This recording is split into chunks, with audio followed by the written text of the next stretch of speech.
There we go. UVA riding a 5-game win streak, playing against a mediocre Boston College, yet still an in-conference opponent.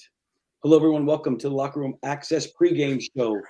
Today, along with T-Dubs out west, I am Mark Jerome, and hopefully Dougie Fresh will report from the court. He is at the game today, excited to be in Charlottesville, getting a chance to check out UVA for the first time this season live.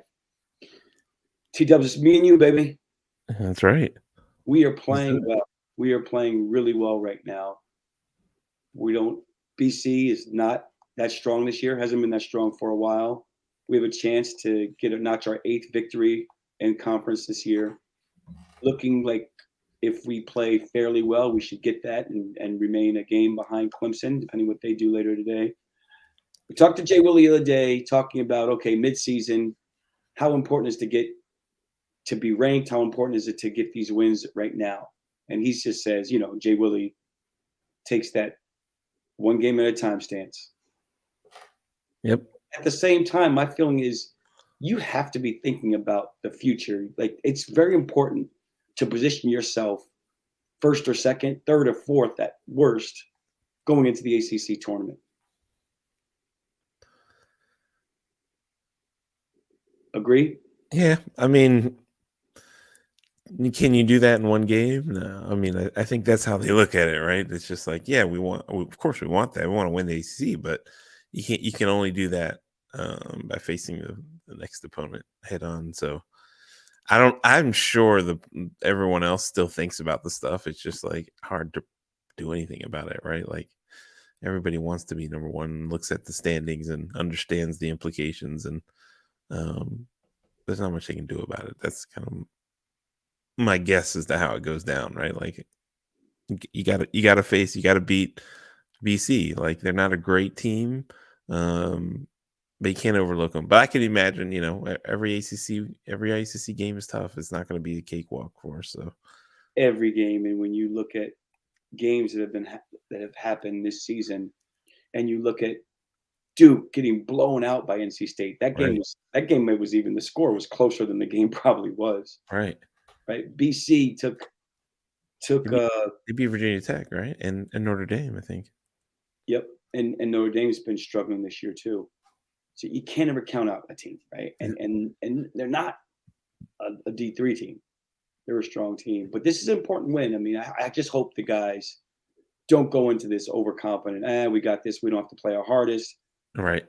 At the same time, maybe this is an opportunity for Bennett. If guys do, at some point in the back of my mind, if guys don't perform at their highest level and don't put BC away early, because at any point, team starts playing with you. Team starts playing with confidence. A team starts, Dougie Fresh, what's happening? Joining us. Team starts playing with confidence. The team starts, you get a call here and there. Right? Next thing you know, a 10-point lead is evaporated to a 2-point lead. Next thing you know, somebody hits a 3 or gets an and 1. Next thing you know, somebody who wasn't playing hard, the chemistry isn't working well. There's a bad turnover. Next thing you know, 30 seconds left, you're down 3 and you're desperate right now. Right. It's happened many times before. Many times before. Dougie, we're just talking about how important it is for UVA to stay focused to get this win, even though BC hasn't been great this year. Right? So let's take it to you, Dougie. When you played these games, Dougie, we'll be right back. He's always some technical difficulties. We'll ask him when he was playing, what were his moments of how do you keep yourself up, right? And maybe Bennett says, okay, you know what? You guys aren't performing today. I'm going to get some of the bench guys who are hungry. They're hungry. This is their opportunity.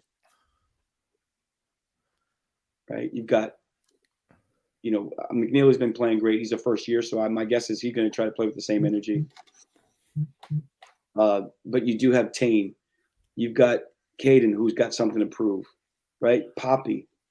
So I like our size, even if those guys get a chance to play, whether we're playing well or not. I think on the flip side, if we are playing well, which I expect us to do, this is an opportunity for maybe Poppy and Caden to get a little confidence. Yeah, and we're gonna need it with post, right? Like Quinn Post seems like a player. Like we're gonna have to deal with him. BC's 4-6. It's not like they beat Notre Dame at Notre Dame by 12. They lost to Carolina by 8 in Carolina, and it was a little bit closer than that. It was a lot closer than that. They lost to Duke by 1 at home. Right? It's not just step on the court and it's an automatic win. Right. Right. We got Dave the Wave here. Maybe he can give us some inside look at the numbers here. Dave, welcome. Thanks for joining. Thanks. Yeah, for sure. Always great to have you on. While I'm not a huge stat person, believing in numbers always. I like to, you perform, you play, you come to work, right? You put up, you play defense hard, no matter who it is, no matter what guys are playing on the court. You play as a group of 5. You score, you shoot well, and you play and you win, right? I appreciate and value people who research it and value their intelligence, but I don't always buy into this group, this team, these 5 guys are play the best together. Let's get these 5 guys on the court, right?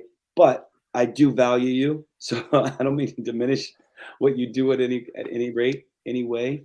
So thank you again for coming on. We were just TW and I were talking about UVA overlooking BC because BC's 4-6.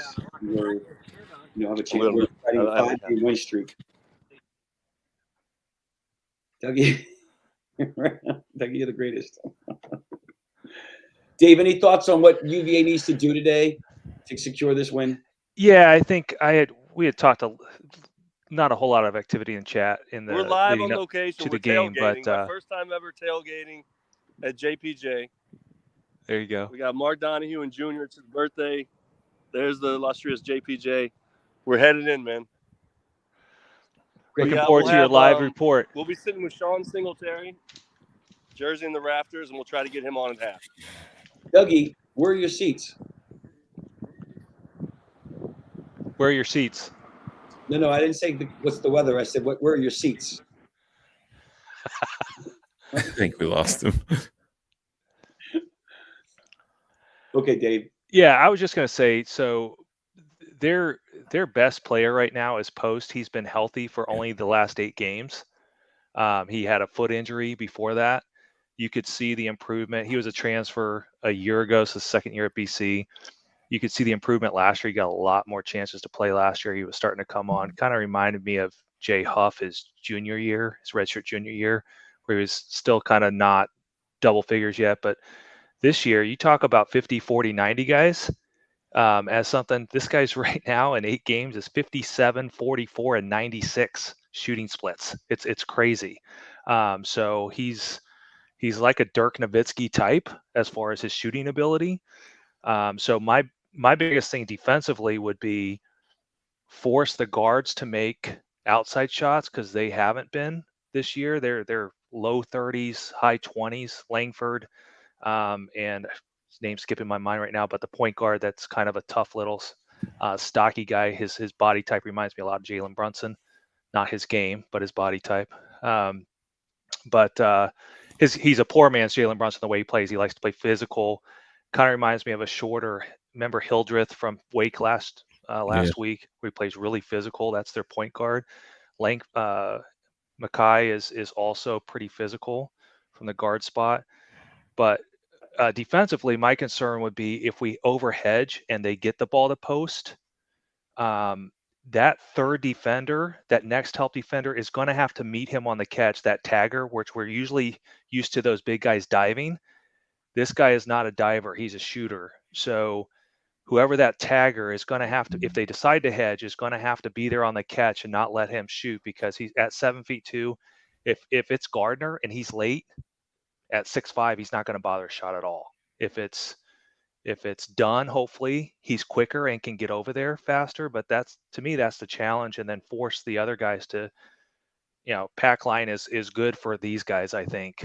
For everyone else, just can't let post hit from the outside. So on paper, when you look at it, they don't shoot well as a outside of post. They don't shoot well, and then they rely on driving to the basket, which seems like a good recipe for the pack line, but we'll see. Mark, like your son liked to used to say, he stuck his hands in his pocket when he had 0 or 1 fouls in the first half.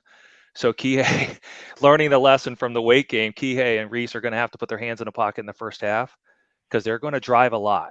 Yeah. They're going to force our guards and our wings to make decisions on drives on if you get beat, do you rely on Dunn and Shedrick to help, or BVP, whoever it is, or do you go for the steal? Kihei usually has been pretty good at not gambling on steals and giving up a few more easy shots if he gets beat in the first half. Reese, his instincts are to go for it, and he'll get his hand caught in the cookie jar every now and then. But hopefully that's fresh in their minds because they haven't had a game since then. I was there and I watched, and you could see the frustration in between that. You could say it was one of the more uneven called games I've seen live in a long time. And I'm not saying it was unfair to one team. It was just uneven. The players didn't know what was going to get called on both sides. So we'll see what happens today. But yeah, they're going to do a lot what Wake did: drive. The difference is they don't have, knock on wood, they don't have a Monsanto at the wing. That's just a knockdown shooter. But those guys they're good players. They're just not shooters, at least to this point. They haven't proven it. So they do have a CJ Penha Jr. shooting 35% from the wing, which is not nearly the same.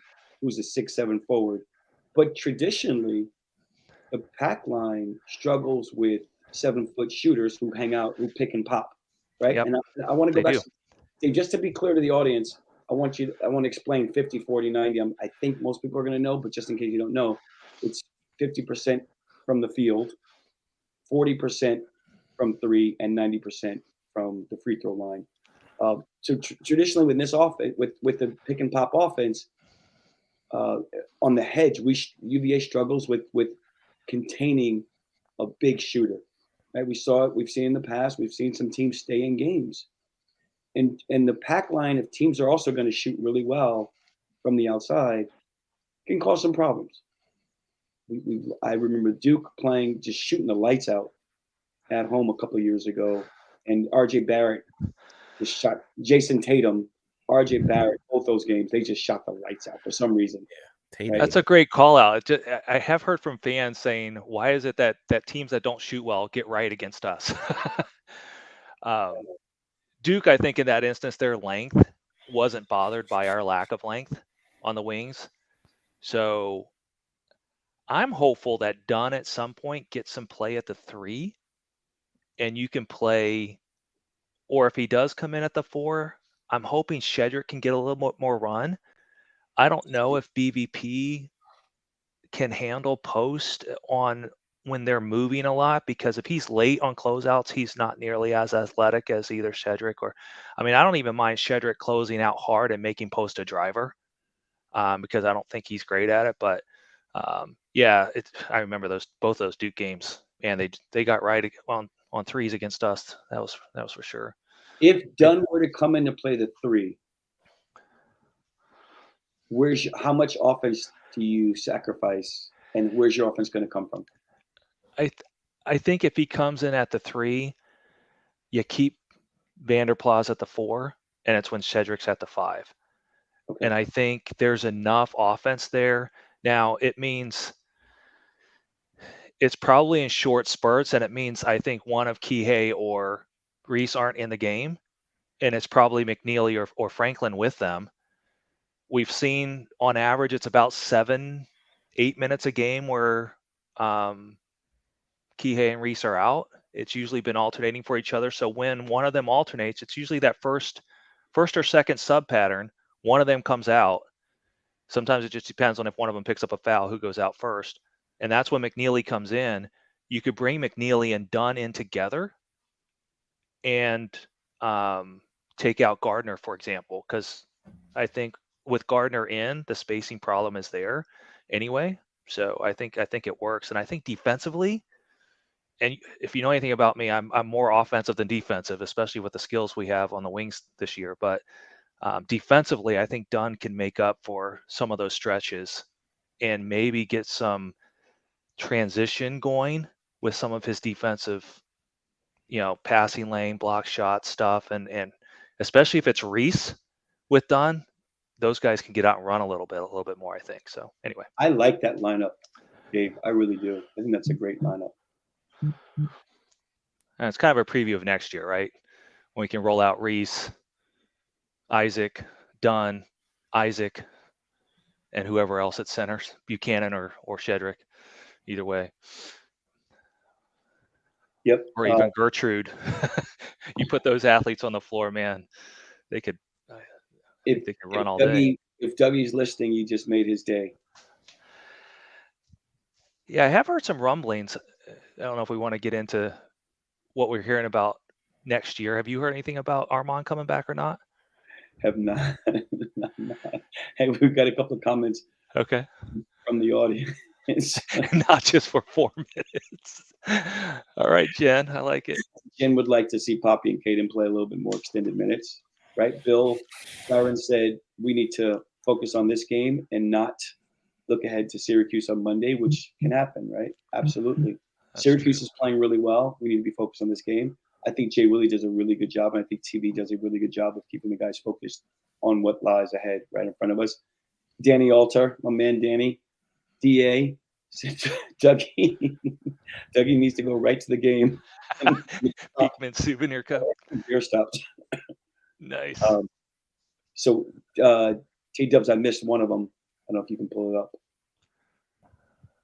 Oh, awesome, Peggy. Have a great time. Yeah. From Bill again. Likes the new format. All right. Thanks, Bill. Spence. We appreciate it. And Bill, what part of Connecticut are you in? You've got to be fairly close to me. So this BC team, you talked about the 7-footer. They're not going to lie down. They're going to play okay. Jim, thanks for joining in and checking in. Hope we're shooting well in pregame. Doesn't guarantee, of course, that we're going to shoot well during the game, but you'd like to see guys get in the rhythm, right? Do we expect to see the same starting five, T-Dubs and Dave? I would think so. I don't. I mean,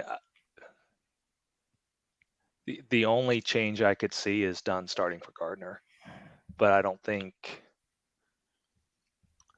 Tony's willing to do that yet. Yep. And if you have BBP in there, if Gardner's going to play, it makes the most sense for him to play spacing-wise with that starting group. He's starting to earn a lot of trust. Ryan is. He played the second amount of most minutes against Wake and did a heck of a job defensively and was hit. I think they were, they want him to be able to change paces a little bit on offense. Once he figures that piece out, he can also become a really good offensive player. We're crossing our fingers. Great kid, by the way. We are starting games tipping off in about 7 minutes. Hopefully, we're hoping to get one more guest on who's back in town, returning. Does he return from his trip, T-Dub? No, I think he's still out there. And still out there? Okay. And so he's hoping to join. We're hoping to get Grant K on.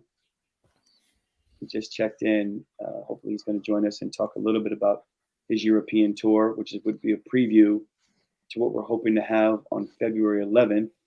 Not to look ahead, but just announcing hosting a live show February 11th in Charlottesville for our pregame before the Duke game.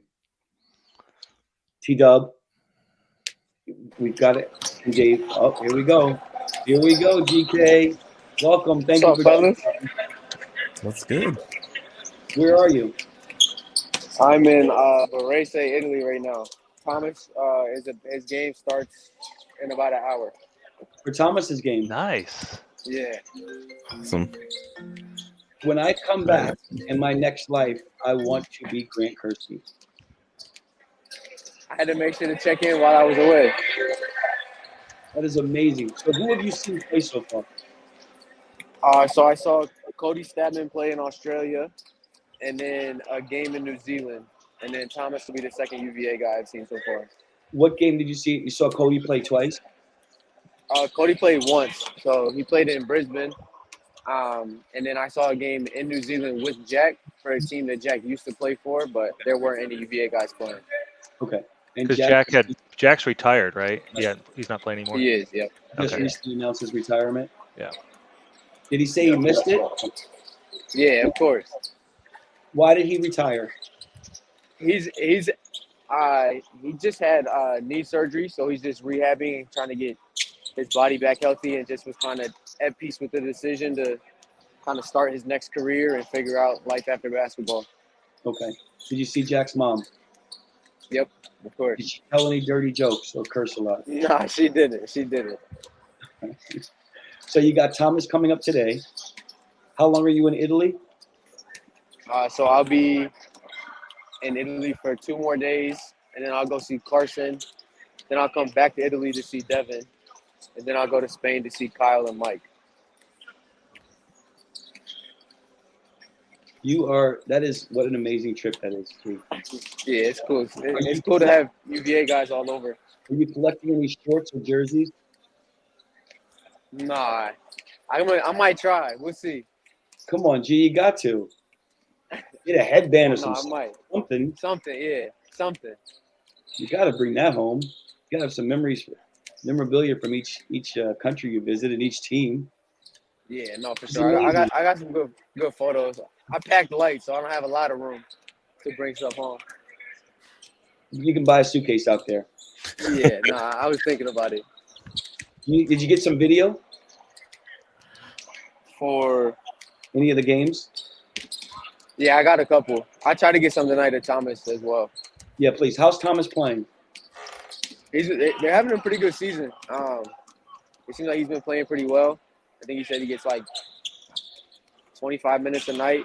He's in the starting lineup, so it sounds like he's doing well. He's in a good situation over here. He's in a good league. The team they play tonight is from about 2 hours away, and apparently they're pretty good, so it should be a good game. Fantastic. Jen Clifton, one of our most loyal listeners, just asked if you were traveling alone or with anyone else. I'm traveling alone, but each city I know somebody in. So each city I visit a UVA guy, but city to city I'm traveling alone. Next time I hope I get the invite, by the way. You can pack Come me in on. your suitcase. I'm trying to figure out how to get funding for that kind of trip. That's great. Incredible.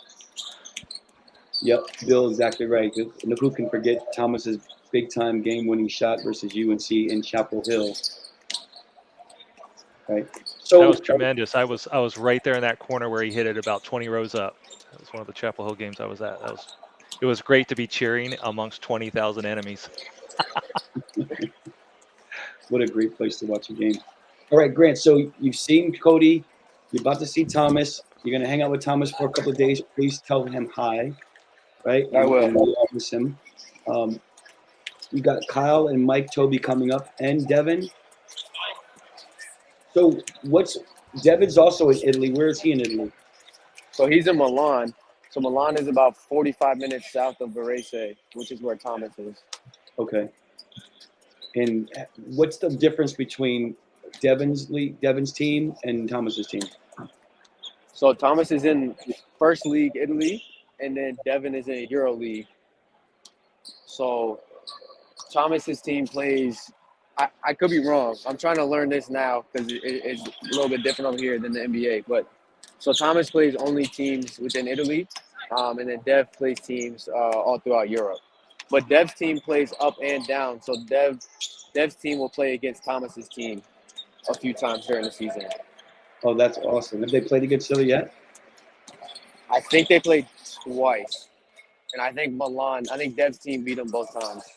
I would imagine that they're a little bit more stacked if they're playing EuroLeague, which is because they're EuroLeague. Yeah, exactly. very high-profile league, right? Devin's a starting guard, and the other starting guard with him is Billy Barron from Old Virginia days before he transferred. Yep. Yeah, right. I mean, that EuroLeague has several former NBA players and current recent NBA players and guys who go back and shuffle back and forth. Thomas's team, Tariq Owens is on his team and he was on the Texas Tech team in Right. 2019. Yeah. Yeah.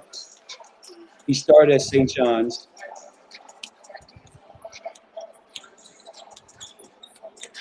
It's a small world, small basketball world. Very small basketball world. Hey, so and so you'll come back on soon and give us the report about Kyle and Mike Toby and Of course. yeah, please Look forward to that. all the best and tell him we say hi and we're big fans, of course. I will. Appreciate you guys. Let me check back on. Thanks so much, Grant. Have a great time and get some gear for yourself, bro. I'm gonna try. I'm gonna get a few things. Get and a wristband or something. Nah, I can't pull off a wristband anymore. All right. Thanks so much, G. We'll talk to you All right. soon. Appreciate y'all. Tipping fellas. off. Sounds good. All right, folks, we're about to tip off right now. Thanks, Big G. Thanks, Dave. T-Dubs, of course, doing a great job producing in place of Spencer, who is live at the game next to Dougie Fresh, hopefully, keeping him under wraps and monitoring his behavior. We're going to, hopefully he doesn't need a bell for Dougie at the game. Dougie's on his best behavior. We will see you guys at the half. Real quick, what do you got for a prediction, Dave? 70 to 62. That close. Okay, T-Dubs? Yeah, I'm thinking it's going to be close too. I was going to go 72-68, even closer. All right. I got us winning by 15. I think we're playing really well. And if the guys do what they've been doing and playing like they're supposed to be playing, no matter who's in, we continue to play well and we continue to solidify our ranking as in the second place today and look forward to overtaking Clemson real soon. I'm All looking right, for at thanks least for 10 tuning in. fast break points. That's what my goal is. 10 fast break points today. Okay. I like it, Dave. Any Good job. predictions from Kai? Kai have a prediction? Don't get me started on this monster. Go Who's. That's what his prediction is. Everybody, we'll see you at the half. Thanks for joining us. All right.